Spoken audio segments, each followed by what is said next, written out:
For the better part of the last week, I've been trying out a whole lot of different jump shots on NBA 2K20 just to see what works. I wanted to find something that was money, and I found a couple, ladies and gentlemen. Hey, if you guys are new to the channel, be sure to subscribe. I try and do this daily. Sometimes I miss a day or two, but you'd like it here. I think you would. Check it out. A lot has changed in terms of shooting. We're gonna get into all that good.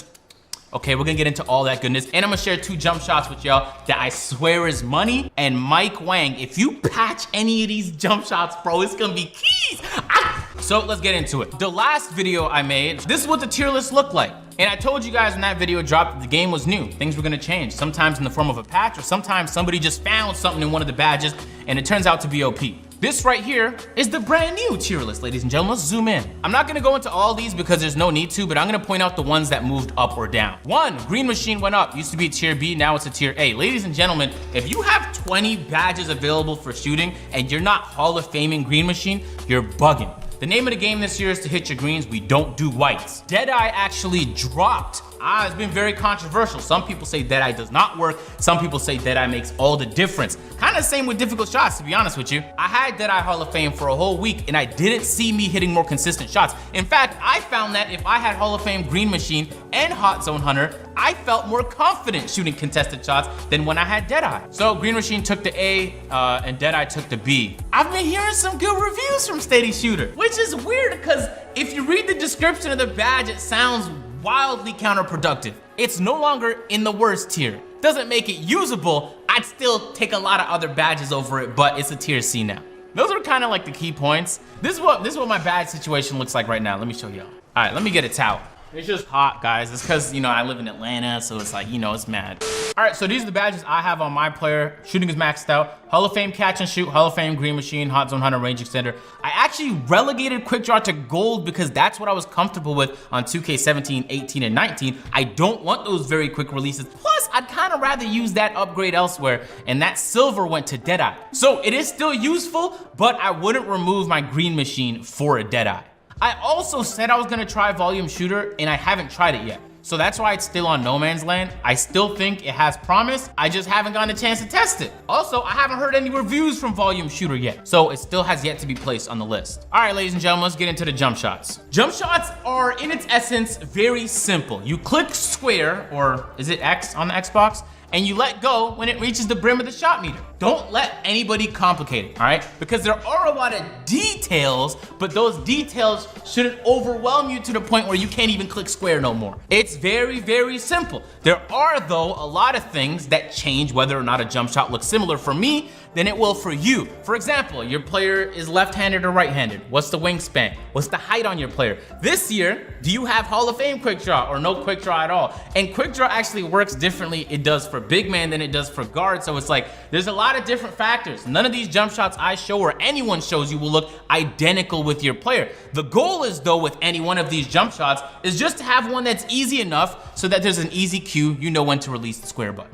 It's as simple as that, ladies and gentlemen. Hop into the jump shot creator.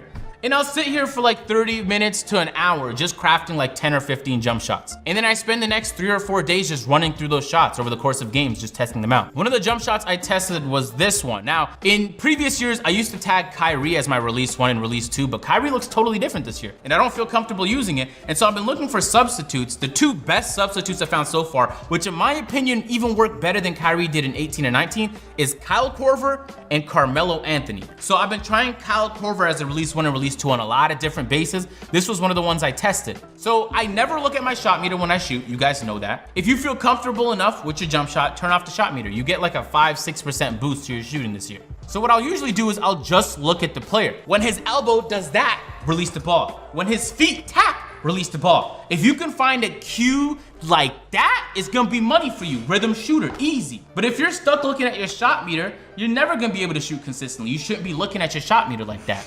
So if you live near a server or you have fiber internet and you're playing on low latency, congratulations, because you have it the best of all time. You have no idea how good you have it. Because I will die to play in those conditions. In fact, I literally flew to Virginia for a video just to play in those conditions because that's where the NAE server is for NBA 2K. Do you play on a TV instead of a monitor? Probably high latency, right? Do you not have the fastest internet? Probably high latency. Do you play on Wi-Fi instead of wired? Probably high latency. Now, if you're me and you still have all of those things, you still might be playing on high latency. And I live in Atlanta, it's not too far from Virginia. Let's say I release Square here. The extra 50 milliseconds or so of delay is what's gonna carry it to that green window. So you don't want a jump shot the second you release it, it's at the green window, because you have to account for the delay, you're playing online. And so the second you can find a jump shot with the easy cue that has the latency that's gonna hit it in the green, you're money, you're never gonna miss. Easy, especially if you have your badges. All right, so let me show you one of the jump shots that I swear to you is so green, it's scary, it's automatic. It is a Kemba Walker base. I've never done a Kemba Walker base since 2K17, and a Carmelo Anthony as a release 1 and release 2. This is what the jump shot looks like. Remember, I'm using gold quick draw. I do not use Hall of Fame quick draw. And on top of that, I have a 6'6" level scorer, so I have a guard. The jump shot is easy enough. It kind of gives me base 49 Curry vibes from 2K17 and 18. Maybe that's the reason I love it so much. Try the jump shot, and anytime you try a jump shot, look for a cue. Is this when I'm supposed to release it?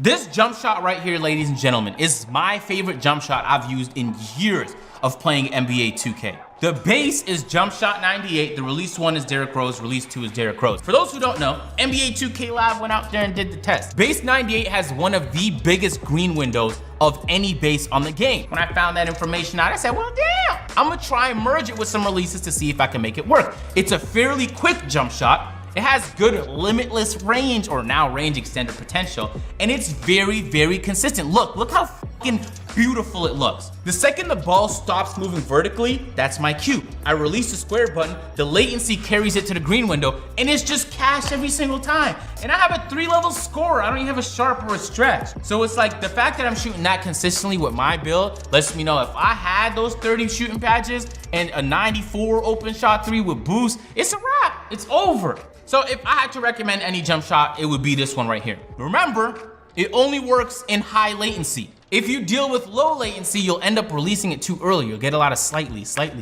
But give it like 3 or 4 games and look for that cue I was talking about. So each time I have like a jump shot testing session, this is what it usually looks like. So I'll put all the jump shots that I'm trying to test right here, 98 Rose, 98 Wade, 98 Kemba, 38 Korver, Ben Simmons Korver, and I'll play like 4 or 5 games with them, and I'll try and release it at different points to see if I can find a new, more efficient, or just any kind of cue to know when to release the ball. I'll give it a rating, a 9, a 7, a 2, a 1, a 9, and I'll usually give some sort of feedback as to why I did or didn't like it. I like this jump shot because it works for high latency. 98 Wade and 98 Kemba, I feel like would have worked better on low latency, but unfortunately I don't have that privilege, so I couldn't test it out. But those jump shots looked solid, they just weren't hitting for me, and they were early every single time. Tony Parker Korver, for example, on gold quick draw was just a little too slow. Ben Simmons Korver was basically the same thing, but even slower. And so that's really what I do. I sit there for 30 minutes, craft some jump shots I think will hit, and then I put them on a list, I try them out, test them out, give some feedback, and eventually I run across something as beautiful as 98 Rose. It is a frustrating process because you'll join games and shoot like 1 for 5, and it's like, hi, get me off this horrible jump shot. I've tried, all right? It's been like 4 games. I'm looking like a bucket out here. All right, ladies and gentlemen, that's it to the video. Hopefully you guys learned something, enjoyed your time while you were here. But hey, man, look, there's more videos. That's so weird. And look, they're all on the screen floating. I know, it'd be crazy if you clicked one, huh? I'll catch you guys in the next one.